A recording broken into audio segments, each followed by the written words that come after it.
존경하고 사랑하는 우리 구독자 여러분 반갑습니다. 여러분의 천만 라디오 천혜자입니다. 삼성전자만 좋아가지고 지금까지 한 21개월째 떠들어대고 있습니다. 오직 삼성전자만 외치고 있어요. 외치고 있고 아직까지 배고파요. 뭐가 배고프냐? 수량이 배고프다. 수량이 허덕이고 있지. 저뿐만 아니라 많은 분들이 아직까지도 수량에 지금 허덕이고 있습니다. 한 주라도 더 먹기 위해서 오늘도 땀 흘리면서 일하시는 분들이 꽤 있을 겁니다. 조금만 부지런히 열심히 노력하면은 여러분들 빨리 이른 나이에 파이어족 되세요. 파이어족 돼가지고 편하게 쉽시다. 노후에는 좀 쉬어야 돼. 60세는 자유를 이제 만끽해야지. 응? 50대 때는 좀 어쩔 수 없어. 조금 고생해야 돼요. 이왕이면은 딱 나이 50에 그냥 딱 이때부터 파이어도 되는데 자유를 차지하는데 참 쉽지가 않습니다. 지금도 보면 그 5학년들 상당히 지금 막 분주합니다. 지금 발악하고 있어. 발악 열심히 살려고. 좀 저는 이런 생각이 들어요. 한 20대 30대 때 삼성전자 그냥 꾸준하게 더 했더라면은 얼마나 좋았을까. 저도 한때 껄무새가 돼가지고 이 얘기를 하는데 뭐 지금도 늦지 않았다고 합니다. 한참 어렵고 비리비리 할 때 이때 집중적으로 해야 하지 않겠어요? 잘 나갈 때는 항상 다 난리야. 어려울 때가 이때가 좋아요. 쌀 때. 막 잘 나갈 때면 개미들 엄청나게 몰리잖아. 불나방처럼 막 달려들죠. 우리가 겪어봤잖아요. 학습해봤으니까 잘하실 겁니다. 여러분들 이런 사람이 있잖아. 뭘 해도 뭔가 자연스러운 사람이 있어. 자연스러워. 응? 자연스러움의 그 특징이 있어요. 그 새로운 일을 시작하거나 낯선 환경에 여러분들도 혼자 있어도 뭔가 어색하지가 않아. 어색하지가 않고 막 뚝딱이지 않는 그저 자연스럽게 보이는 사람이 있어. 약간 철회장 같은 그런 자연스러운 사람이 있다는 겁니다. 자연스러워 보이지 않나요? 아닌가? 불편해 보이나? 하여튼 이들은 약간 뭐 쉽게 뭐 초조해하거나 뭔가 불안감을 느끼지 않아서 그런지 언제나 여유로워 보이더라고. 그런 사람이 있어. 난 여유로워요. 이 보통 우리가 여유와 자연스러움은 그 다양한 경험과 그 높은 자존감에서 나오는 것 같습니다. 높은 자존감. 제가 항상 늘 얘기를 하는데 종종 이 자존감 상당히 중요합니다. 자존감. 이 자존감이 약한 사람들 보면은 딱 표가 납니다. 자존감 아주 중요해요. 책도 많죠. 자존감 관련된 책들이. 하여튼 이건 하루아침에 생기는 게 아니기 때문에 우리가 지치고 힘든 상황에서도 막 크게 동요하지 않고 뭔가 초연하려는 그런 연습이 필요한 겁니다. 연습, 훈련 필요합니다. 저는 투자도 마찬가지야. 훈련이 필요하다고 생각해. 그래서 제가 그냥 단톡방 같은 데 있으면 사람들한테 출석 계속 강요를 합니다. 출석도 뭐야? 관심이야. 활동이고. 너는 출석이 약하면 굉장히 싫어해. 내가 이런 얘기해도 되는 내가 천 회장이 그래도 한때 교사 저도 교사 자격증 있는 사람이에요. 교원 자격증 있는 사람이라서 아이들을 가르칠 때는 엄청나게 내가 빡세게 가르칩니다. 하드 트레이닝으로 거의 막 스파르타식으로 하기 때문에 그 가장 기본을 출석으로 봅니다. 출석. 상당히 중요하죠. 출석. 자세가 중요하거든. 관심 있게 열정적으로. 말이 좀 샜는데 하여튼 그렇습니다. 하여튼 나를 괴롭히는 일에 여러분들 하여튼 뭐 씩씩거리고 뭐 해봐야 뭐 달라지는 거 없어. 달라지는 것도 아무것도 없다는 걸 우리는 서로 말하지 않아도 잘하고 있지 않습니까? 뭐 씩씩거리고 달라지는 거 없어. 그냥 감정을 그냥 있는 그대로 받아들이는 거야. 받아들이는 훈련도 필요하고 이런 것도 필요하더라고. 우리가 종종 한 번씩 쉴 때 5분 동안 뭔가 깊게 심호흡을 한번 해보세요. 심호흡 같은 것도 중요한 것 같아. 과거 일은 다시 돌아보지 말자. 근데 자꾸 우리 과거를 생각하는 것 같아. 어차피 지나간 과거 생각해봐야 뭐 의미 있겠습니까? 과거는 잊어버리자. 지나간 건 지나간 대로, 어쩔 수 없는 건 어쩔 수 없는 대로 가는 거예요. 그렇게 그대로 놓아주면은 그렇게 또 이렇게 연습을 하다 보면은 자꾸 중요하지 않는 것들에 뭐 시간과 기분을 뭐 뺏기지 않게 되겠죠. 언제나 자연스럽고 여유로운 사람이 될 수 있을 거라고 봅니다.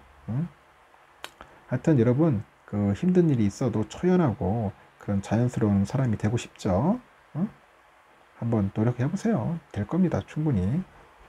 그런 사람이 돼야지, 여러분 평정심을 가져야지 투자 잘해요. 응? 이 투자 이거 오도방정 떨면 안 돼. 진짜 말 그대로 아주 초연하게 평정심을 갖고 한다면은 잘할 수 있어요. 올해 이제 상반기에 삼성하고 뭐 현대차, LG전자, 하이닉스 등 국내를 대표하는 21개 기업들, 그 주요 기업들 모두 이 원재료 가격 상승을 경험을 했어. 사업 확장, 신사업 진출 등으로 해서 원재료 매입량이 늘어난 이유도 있겠는데, 그 매입한 핵심 소재의 단위당 가격이 지난해 상반기에 비해서 큰 폭으로 상승한 게 눈에 띄더라. 더군다나 그 전문 인력 부족과 물가 상승 그런 현상 등으로 인건비가 오르는 문제까지 겹쳐가지고 이제 원가 저금에 이제 큰 고충이 있을 것 같아요. 원가 저금에 큰 고충이 있을 것 같고, 그 하반기에도 어려움은 계속되지 않겠나 그렇게 봅니다. 우선 그 국내 최대 산업으로 꼽히는 전자산업 회사들 원재료 매입액이 큰 폭으로 증가를 했습니다. 국내 최대 매출 기업인 삼성은 올 상반기 원재료 매입액이 52조 1949억 정도 되는 것 같더라고요.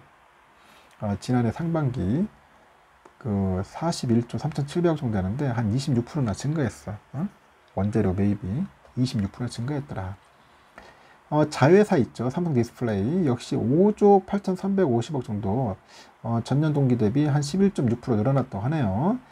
삼성전자 측은 스마트폰에서 두뇌 역할을 하는 그 칩이죠. 애플리케이션 프로세서 AP 가격이 전년 대비 한 58%나 올랐대요. 그 카메라 모듈 값은 지난해 같은 기간보다 10% 상승했다고 하네요. 벌써 물가 계속 오르는 거야. 그 반도체 사업에서 보니까 웨이퍼 가격도 올라. 웨이퍼도 무려 4%나 올랐답니다. 그 LG전자와 반도체 기업 하이닉스 역시 원재료값 상승세를 피하지 못하고 있어. LG전자도 상반기 동안에 원재료 매입액이 20조 6,950억 썼다는데, LG전자 가전사업을 담당하는 그 홈앤 어플라이언스 사업부 측에서 2분기 해외 시장의 매출 성장이 있었는데 원자재나 물류비 증가로 영업이익이 이제 감소를 했어요.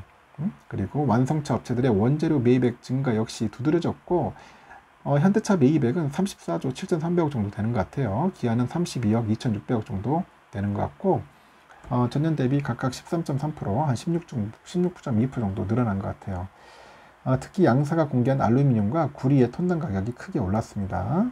LG엔솔도 그렇고 SDI, SK온 등 그 배터리 분야 기업들도 상반기 내내 핵심 원재료 가격 급등 현상을 겪고 있어요. 그 배터리 제조 원가의 40에서 50% 달하는 양극재 그 가격 상승이 눈에 띄더라고 보니까. LG엔솔의 그 반기 보고서에 보면은 올해 상반기 들여온 양극재 수입액이 키로당 42.37달러랍니다. 지난해 상반기 대비 115%나 증가했다고 합니다. 지금 난리야, 난리. 지금 보니까 주요 기업들의 원재료 가격 현상, 이걸 상승 원인은 우크라이나 사태, 뭐 중국 봉쇄령, 이러다 보니까 그 물류망이 마비됐어요. 하여튼 코로나 사태 이후에 지속된 그 초유의 반도체 부족 현상 등이 꼽히는데, 특히 러시아, 우크라이나에서 주력으로 생산했던 그 원유, 뭐 기름 정제 작업 이후에 생긴 부산물로 만든 그 네온이나 뭐 제온, 이런 특수가스의 가격이 급등해가지고 기업들의 인전 부담이 가중됐다. 이렇게 보시면 되고, 올해 3분기에도 이러한 공급망 위기가 이어지면은 원재료 가격 상승이 불가피하다고 보는 거예요. 지금 그래서 글로벌 시장 수요 측이 매출 성장에 제한을 둘 것이라는 전망도 있고, 이 와중에도 원재료 가격 상승은 이어질 것 같네요. 이제 기업들이 적지 않은 타격을 입을 것 같습니다. 한 예로 보니까 반도체 제조업 핵심 소재인 웨이퍼 공급 부족 현상이 지속될 것 같습니다. 대표적인 웨이퍼 그 기업의 일본의 그 시네츠 화학이죠. 거기서 최근 열린 2분기 실적 발표에 보면은 하반기에 모바일 등 그 IT 수요 위축에도요, 대외 불확실성 때문에 고객사들이 재고를 적극적으로 확보하고 있다고 합니다. 원재료 가격 급등 외에는 인건비 상승 역시 기업들이 고려해야 할 아주 중요한 요소죠. 올해 보니 상반기에 삼성전자가 지출한 인건비가 뭐 급여하고 퇴직급여 포함하겠지. 인건비는 15조 9,500억이야. 지난해 동기보다 14%나 증가를 했어. 인건비가. 지난해 호실적에 대한 인센티브, 뭐 직원 수 증가로 늘어난 것으로 분석이 된다고 합니다. 지금 보니까 그래서 학력, 학령이죠. 학력, 인구 감소 등으로 인해 가지고 전문 인력을 구하기가 어렵다고 하네요. 지금 그리고 회사 간의 임금 경쟁이 또 벌어지고 있다 보니까 인건비는 계속 오를 것 같다. 그런 이야기가 있습니다. 앞으로는 뭐 별로 좋지 않다는 거죠, 결국은. 그래서 아직까지 인플레 패닉에 좀 빠져 있다, 허덕이고 있다. 뭐 그런 이야기들을 하고 있는 것 같습니다. 3교시 여기까지 하겠습니다. 여러분 뭐 어떻게 좀 도움이 됐는지 모르겠어요. 제가 요즘은 보면 제 개인적인 이야기도 많이 했는데 앞으로는 뭐 개인적인 이야기는 거의 하진 않겠습니다. 여러분들에게 뭐 삼성전자 도적 관련 얘기 하지만은 본인 천회장이 관련된 이야기는 될 수 있으면 안 하려고 합니다. 참고하시고 하여튼 여러분들 투자는 열심히 하세요. 열심히 하시고 하여튼 여러분들 잘 되길 기원토록 하겠습니다. 여기까지 하겠습니다.